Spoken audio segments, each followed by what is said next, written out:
Welcome back to the second part of our special nutrition tier list series. In this video, we'll be ranking which vegetables deserve a place on your plate and which don't if you have diabetes.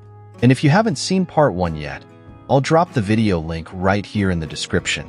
In the first part, we talked about foods like spinach, carrots, potatoes, all those yummy veggies that can surprisingly affect our blood sugar levels. There's a lot of important info there that you want to take advantage of, so go take a look and then come back here for part 2. Ready? Great. Let's get started.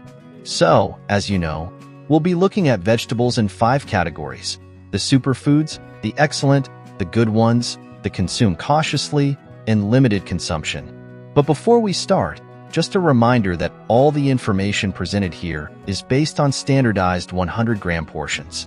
This helps us compare them accurately and keep things fair and objective, right? Today's first pick is broccoli.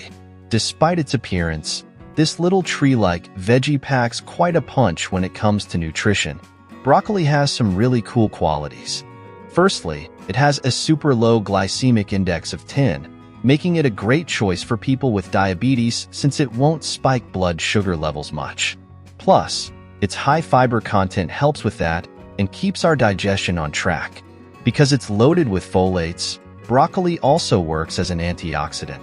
Its natural compounds help prevent certain types of cancer and other illnesses. And like many veggies, it's low in calories, only about 38 kilocalories per 100 g, which helps us manage our weight and feel full after eating. I get it, broccoli might have been gross when we were kids, but if you cook it right, it's actually super tasty. And with such a low glycemic index, it definitely earns a spot in the superfoods category. Now, let's talk about eggplants. This one also has a bit of a bad reputation. Some people love it, while others just avoid it. But I'm pretty sure that's because they haven't figured out how to get rid of that bitter taste. But before we get into that, let me tell you about the benefits it offers. Eggplant provides very few calories and a multitude of nutrients. It contains around 21 kilocalories per 100 grams. We also need to consider that in those 100 g, there's about 94 grams of water. What's more, eggplant is low in sugars and has a glycemic index of only 15. This makes it a fantastic ally in diabetic diets. And not only that, it also contains significant amounts of vitamin B3 and minerals like phosphorus, calcium, and magnesium. They're filling too and can be grilled or baked with proteins for dinner or lunch. And about that bitter taste, just soak it in salt and wash it. Additionally, in some recipes, it works as an excellent replacement for pasta sheets. For these reasons, we're putting them in the excellent choices category. We've already talked about broccoli, so I think it's only fair to bring in its distant cousin, cauliflower, to rank it. You might not know this, but thanks to its vitamin C and potassium content, regular consumption of cauliflower can help with diabetes. These two elements regulate glucose in your blood and metabolism. When it comes to its glycemic index, it's 15, with virtually no carbohydrate load. If you eat cauliflower, you only need about 3 cups to get just 8 grams of net carbs. Another benefit of cauliflower is that it contains 3 grams of fiber per 100 grams of raw vegetables, which meets about 10% of our daily needs. And as you probably know, fiber helps control those nasty sugar spikes. But aside from controlling blood sugar, eating cauliflower is also linked to better heart health because it fights cholesterol. It's like getting 2 benefits in one. With so much going for it, I think it definitely deserves a spot in the special superfoods group. What do you think? Parsnips, or turnip root, are a white vegetable that remains largely unknown at the dinner table. But it's essentially a white carrot, at least in looks. Studies suggest they're even more nutritious than carrots, packed with vitamins B, C, E, and K, along with potassium, sodium, magnesium, phosphorus, calcium, selenium, and zinc. It's also rich in fiber, with around 7 grams of soluble fiber per 100 grams, which helps lower cholesterol levels. But here's the hidden trick. When it comes to carbohydrates, it's not all as good as it seems. For instance, a parsnip has a glycemic index of 98, almost as high as pure sugar. Just for that reason, Parsnips are a food with a glycemic load too high to allow normal consumption for diabetic individuals. That's why, unfortunately, we have to place them in the limited intake recommended category. Kale truly knows how to win hearts. It has the magical ability to counteract the unwanted effects that carbohydrates have on blood sugar levels. That's what a study has shown. Regular consumption of kale could significantly reduce blood sugar levels after meals, which is particularly helpful for people with diabetes. How does it do it? For starters, these green veggies are low in calories.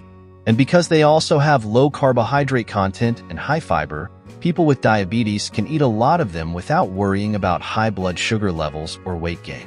They also contain vitamin C and alpha-linolenic acid, which act as cardiovascular protectors.